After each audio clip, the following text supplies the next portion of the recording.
Hello ছোট্ট বন্ধুরা, তোমরা সকলে কেমন আছো? আশা করি তোমরা সকলে অনেক ভালো আছো। আজ আমি এসেছি তোমাদের মাঝে বাইবেল কুইজ নিয়ে।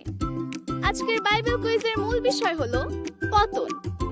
আজকের পতনের দ্বিতীয় পর্বে তোমাদের স্বাগতম। তো চলো আজকের কুইজটি দেখে নেওয়া যায়। আদম ও হবা প্রথমে কি দিয়ে নিজেদের কাপড় বানিয়েছিলেন?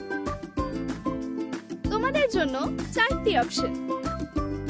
ক সুতা, খ পশুর চামড়া, গ খড়,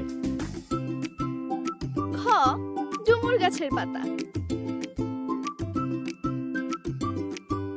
প্রিয় বন্ধুরা, সঠিক উত্তরটি হলো খ ডুমুর গাছের পাতা।